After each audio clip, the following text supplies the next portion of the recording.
Hello నమస్తే welcome to Vikram TV నేను మీ శాన్వి సార్వత్రిక ఎలక్షన్స్ ముగిశాక వైఎస్ఆర్సీపీ నాయకులందరూ లైవ్ లేకుండా పోయారు.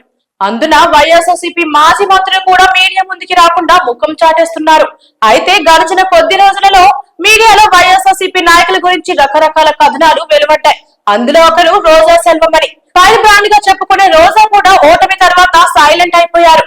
మాజీ మంత్రి రోజా ఏమైపోయారు? ఇన్ని రోజులు ఎందుకు సైలెంట్ గా ఉన్నారు? ఓటమి కారణాలేంటి అనే విషయాలను ఈ వీడియోలో చూద్దాం. మాజీ మంత్రి ఆర్కే రోజా ఎన్నికల ఫలితాలు వచ్చిన తర్వాత కనిపించకుండా పోయారు. ఆమె ఎక్కువగా చెన్నైలోనే లేక కుటుంబ సభ్యులతో కలిసి విదేశాల్లోనో పర్యటిస్తూ కాలం గడిపేశారు. పుణ్యక్షేత్రాలను దర్శించుకుంటూ ప్రత్యేక పూజలు నిర్వహించారు. రాజకీయాలకు పూర్తిగా దూరంగా ఉన్నారు. దాదాపు 100 రోజుల నుంచి ఆమె విజయవాడ వైపు కూడా రాలేదు. పార్టీ అధినేత జగన్ ను వచ్చి కలిసే ప్రయత్నం కూడా చేయలేదు.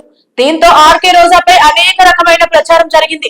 ఆమె తమిళనాడు రాజకీయాల్లోకి వెళుతున్నారని, హీరో విజయ్ పెడుతున్న పార్టీలో చేరి తమిళనాడు రాజకీయాల్లో కీలక పాత్ర పోషిస్తున్నారని సోషల్ మీడియాలో పెద్ద ఎత్తున ప్రచారం జరిగింది. అందుకు తగిన విధంగా ఆర్కే రోజా రాష్ట్ర రాజకీయాలకు దూరంగా ఉండటంతో నిజమేనని నమ్మిన వాళ్ళు చాలా మంది ఉన్నారు. వైసీపీ అధికారంలో ఉన్నప్పుడు ఆర్కే రోజాకు మంచి ప్రయారిటీ ఇచ్చారు.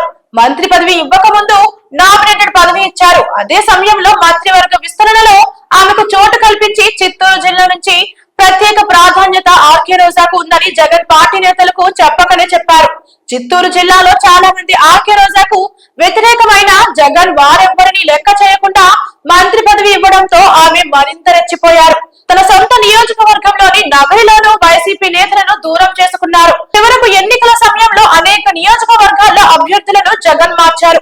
ఐపాక్ టీం ఇచ్చిన నివేదికలను అనుసరించి అభ్యర్థులను మార్చారు. కొందరిని మరొక నియోజకవర్గాలకు పంపించి వేశారు. రోజాను కూడా నగరి నుంచి మారుస్తారన్న ప్రచారం జరిగింది. అయితే జగన్ మాత్రం చివరకు ఆర్కే రోజాకు నగరి టికెట్ ను ఖరారు చేశారు. దీంతో ఆమె ఖుషి అయ్యారు.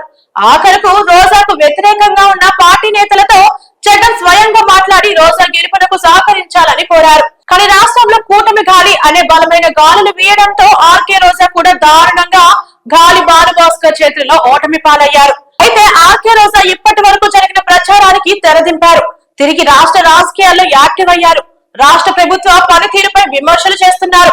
సూపర్ 6 హామీలను అమలు చేయడం లేదని నిలదీశారు.